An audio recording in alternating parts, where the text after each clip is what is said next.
ಸದ್ದಲೆ ಆಕಾಶ ಚಿಗುರಿ ಭೂಮಿ ತಂಪಾತಲೆ ಪರಾಕ್. ಭವಿಷ್ಯವಾಣಿ ಕಾರಣೀಕ. ಹಾವೇರಿ ಜಿಲ್ಲೆಯ ಗುತ್ತಲದ ಮೈಲಾರಲಿಂಗೇಶ್ವರನ ಸನ್ನಿಧಿಯಲ್ಲಿ ಮಾರ್ದನಿಸಿದಂತಹ ಕಾರಣೀಕ ರಾಜಕೀಯವಾಗಿ ಬಹುದೊಡ್ಡ ಸಂದೇಶವನ್ನ ರವಾನಿಸ್ತಾ ಇದೆಯಾ?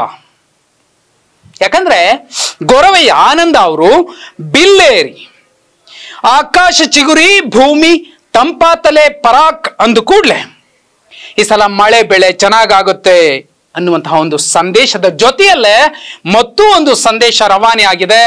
ಅದುವೇ ಆಕಾಶ ಅನ್ನುವಂಥದ್ದು ಯಾವುದು ಚಿಗುರುತ್ತೆ, ಭೂಮಿ ಯಾಕೆ ತಂಪಾಗುತ್ತೆ ಅನ್ನುವಂಥದ್ದು. ಮುಂದಿನ 2024ರ ಲೋಕಸಭಾ ಚುನಾವಣೆಯಲ್ಲಿ ಯಾವ ಸರ್ಕಾರ ರಚನೆ ಆಗಬಹುದು, ಯಾರಿಗೆ ಹಿನ್ನಡೆ ಆಗಬಹುದು ಅನ್ನೋದಕ್ಕೆ ಮುನ್ನುಡಿ ಈ ಒಂದು ಭವಿಷ್ಯವಾಣಿ ಅನ್ನುವಂತಹ ಮಾತುಗಳು ಕೇಳಿ ಬರ್ತಿವೆ. ಯಾರೇನೇ ಹೇಳಬಹುದು, ಮೈಲಾರ ನೋಡಿದ್ರೆ ಮೋದಿ ಕೂಡ ಸೈಲೆಂಟ್ ಆಗಬೇಕು, ಇದು ಸತ್ಯ, ಇದು ದೈವ, ಇದು ದೈವವಾಣಿ, ಇದೇ ಕಾರಣಿಕೋತ್ಸವ ಅನ್ನುವಂಥದ್ದನ್ನ ಅಲ್ಲಿನ ಭಕ್ತ ವೃಂದ ಸ್ಪಷ್ಟವಾಗಿ ಹೇಳ್ತಾ ಇದೆ. ಹಾಗಿದ್ರೆ ಗೊರವಯ್ಯ ಆನಂದ ಅವರು ಸದ್ದಲೆ ಆಕಾಶ ಚಿಗುರಿ ಭೂಮಿ ತಂಪಾತಲೆ ಪರಾಕ್ ಅನ್ನೋದ್ರಲ್ಲಿ ಆಕಾಶ ಅನ್ನುವಂಥದ್ದು ಏನು, ಯಾಕೆ ಚಿಗುರುತ್ತೆ, ಭೂಮಿ ಯಾಕೆ ತಂಪಾಗತ್ತೆ ಅನ್ನುವಂಥದ್ದು ಒಂದು ಬಹುಮುಖ್ಯ ಚರ್ಚೆಯ ವಿಚಾರ. ದೆಹಲಿಯ ಹೊರವಲಯದಲ್ಲಿ ಈ ಭೂಮಿಯನ್ನ ತಂಪು ಮಾಡಬೇಕಾದಂತಹ ಸಮಸ್ತ ರೈತರು, ಅನ್ನದಾತರು 3 ಹೊತ್ತು ನಮ್ಮ 5 ಬೆರಳುಗಳು ಬಾಯೊಳಕ್ಕೋಗಿ ಹೊರತುಂಬ ನಾವು ಅನ್ನ ತಿಂತಿದೀವಿ ಅಂದ್ರೆ ಕಾರಣಕರ್ತರಾಗಿರುವಂತಹ ದೇವರುಗಳು ಅನ್ನದಾತರು, ರೈತರು. ಅವರು ತಂಪಾಗಬೇಕು ಅಂದ್ರೆ ಆಕಾಶ ಚಿಗುರಬೇಕು ಅಲ್ವಾ? ಒಂದು ಮೇಲ್ನೋಟಕ್ಕೆ ಈ ಒಂದು ಕಾರಣಿಕವನ್ನ ವಿಶ್ಲೇಷಣೆ ಮಾಡೋದಾದ್ರೆ ಮತ್ತು ಅಲ್ಲಿನ ಭಕ್ತವೃಂದ ಹೇಳ್ತಿರುವಂತಹ ಸಂಗತಿಯನ್ನ ನೋಡೋದಾದ್ರೆ, ಯಾರ ಕಾರಣಕ್ಕೆ ಇವತ್ತು ರೈತರು ಬೀದಿಗೆ ಬಂದಿದ್ದಾರೆ? ಯಾವ ರೈತರು ಭೂಮಿಗೆ ನಾಟಿ ಮಾಡಿ ಪೈರನ್ನ ಅನ್ನ ಕೊಡ್ತಾರೋ ಅಂತಹ ರೈತರು ನ್ಯಾಯ ಕೇಳೋಕೆ ಬಂದಾಗ ರಾಜಧಾನಿಯ ಬೀದಿಗಳಲ್ಲಿ ಮೊಳೆ ಹೊಡೆದ್ರಲ್ಲ ಅಂತವರಿಗೆ ಹಿನ್ನಡೆ ಆಗುತ್ತಾ? ಎಸ್, ಕಾರಣಿಕ ಸ್ಪಷ್ಟವಾಗಿ ಹೇಳ್ತಿದೆ, ಆಕಾಶ ಚಿಗುರಿತಲೆ ಅಂದ್ರೆ ಈ ಹಿಂದೆ ಯಾವ ಸರ್ಕಾರಗಳು ಅಥವಾ ಯಾವ ಪ್ರಭುತ್ವ ಇದ್ದಾಗ ಒಂದಷ್ಟು ನೆಮ್ಮದಿ ಇತ್ತು, ಎಲ್ಲರೂ ಅವರೇ ಅನ್ನುವಂಥದ್ದು ಓಕೆ.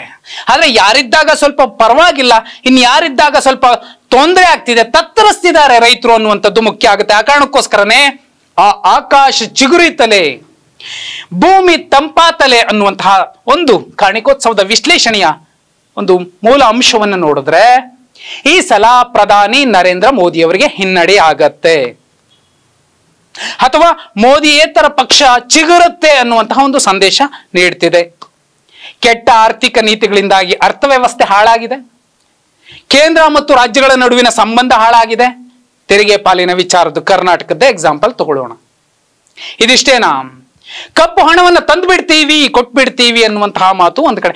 ಎಲ್ಲ ವಿಚಾರಗಳನ್ನ ಯಾಕೆ ಹೇಳ್ತಿದ್ದೀನಿ ಅಂದ್ರೆ ಈ ಕಾರಣಿಕೋತ್ಸವಕ್ಕೂ ಈಗಿನ ಒಂದು ಅಂಡರ್ ಕರೆಂಟ್ ಆತಂಕಕ್ಕೂ ಸಂಬಂಧ ಇದೆ. ಮೈನ್ ಸ್ಟ್ರೀಮ್ ಮೀಡಿಯಾಗಳು 2014ರಿಂದ ಇಲ್ಲಿ ತನಕ ಲಾಭೋ ಅಂತ ಹೊಡ್ಕೋತಿರೋದು ಬಿಟ್ರೆ ಏನನ್ನು ಹೇಳಿಲ್ಲ. ರಾಮ ಮಂದಿರವನ್ನ ತೋರಿಸಿದಂತಹ ಈ ಮಾಧ್ಯಮಗಳು ಮಣಿಪುರದ ವಿಚಾರವನ್ನ ತೋರಿಸಲಿಲ್ಲ.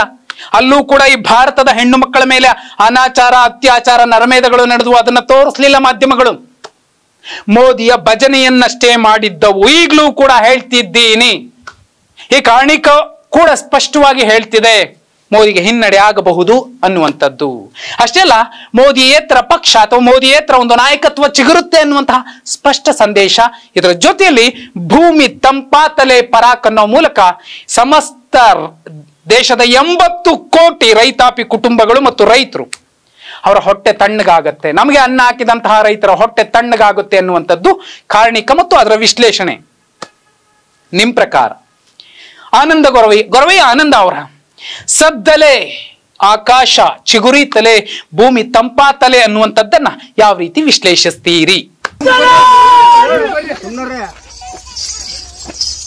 ಆಕಾಶ ಚಿಗುರಿ ಭೂಮಿ ತಂಪಾತಲೆ